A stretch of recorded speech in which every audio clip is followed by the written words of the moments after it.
I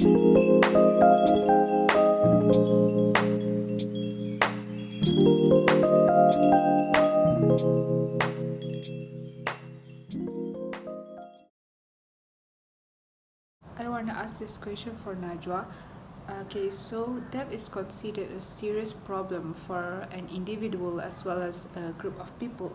So, in your opinion, what is the concept of debt and what makes it a serious problem? In my opinion, the basic concept of debt usually based on the principle of ta'awun, which is a mutual assistance to assist an individual in need. Islamic teaching promotes defense against economic abuse of the poor and the weak, since interest charges will deepen the debt burden. It also needs to fulfill the requirements for the debt contract to make sure that there will be no problems that arise during that transaction, where it will have three main requirements, which are the existence of ijab and qabul, the contract between lenders and borrower, and the property or asset owed. Debt contract is divided into two categories, where the first category is al-ariya and al-qard, and the other one is al-dain and al-qard al-hasan. Al-ariya is giving the receiver of the loan a free asset, but the ownership right reside with the lender, and al-qard is a debt without compensation, so that Muslim can fulfill their needs without a certain time limit. Al-dain require a repayment of debt within a certain time, and al-qard al-hasan is a term where the borrower only repays the loan amount. May I know what is debt according to one of the scholars' opinion? It would be a great help if you able to tell us. Bismillahirrahmanirrahim. Assalamualaikum warahmatullahi wabarakatuh. My name is Teresa Atira, and today I'm going to talk about opinion of the scholar regarding that. According to Sulaiman 2019, that is allowed in Islam, but we should avoid it as much as we can. Why? Because Islam encourages us to live a simple life. For example, in the story of the Prophet Muhammad is not willing to pray for the corpse who has remains of that.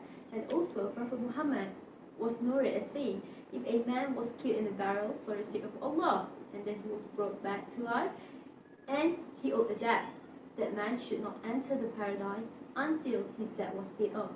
From here we can see that Islam takes the matter of that very seriously and warns us against it, as it might stop us from entering the heaven. From here, what my advice for you guys is that we should just live our life simple and stop live our life with the material lifestyle. At the end of the day, what matters the most is what our next step towards the eternal. That's all from me. Thank you. Can you explain about the lending instrument offered in Islamic banking and how does it work? As we know, there are two main concepts in Islamic banking, which are the first one, the profit and loss sharing, and the second, the prohibition of interest rate. Therefore, one of the lending instruments in Islamic bank is Qardul Hasan. Qardul Hasan principle is a contract where it doesn't involve any riba element. The borrower is allowed to pay the borrowed amount only without any excess payment. All Islamic banks across the world apply this Qardul Hasan principle in different ways, but in general, the public deposit their extra fund in a form of Qardul Hasan deposit account, and bank uses this fund to help finance the poor people, small firms, and also farmers.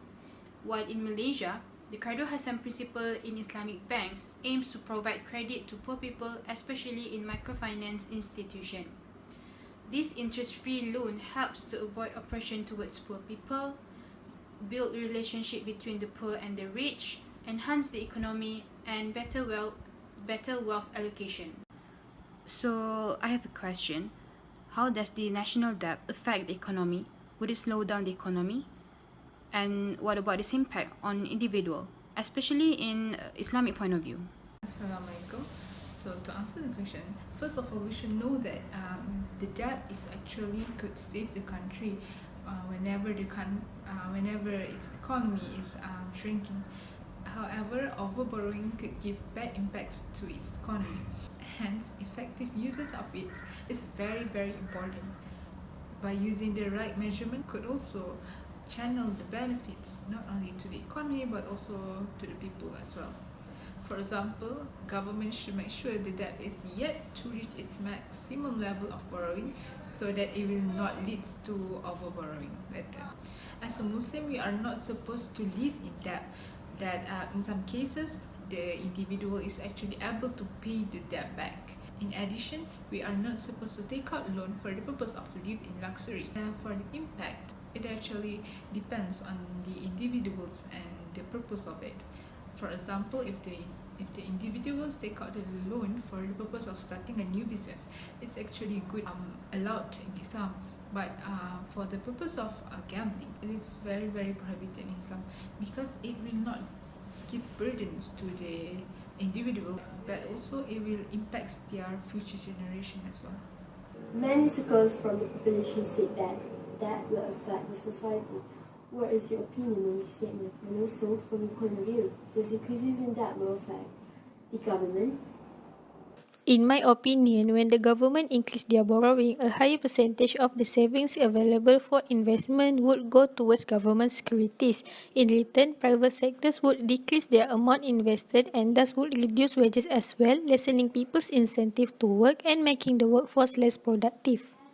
In addition, debt also can affect relationships in society. This is because debt routinely causes more arguments between partners and can cause relationship breakdown due to decreased positive communication, increasing mistrust and blame. For me, the moderate increases in the debt will boost economic growth. However, too much debt would increase growth too fast. Thus, increasing government loans will lead them to demand larger interest payments. However, that would slow the economy because businesses borrow less since the interest payment is high. Therefore, when they don't have the fund to expand, they would lay off workers. Furthermore, if interest rates continue to increase, it can cause a recession. At some point, the government can't afford to keep rolling over debt. Therefore, in order to reduce the national debt, the government may have to implement contractionary fiscal policies such as raising taxes or cut spending.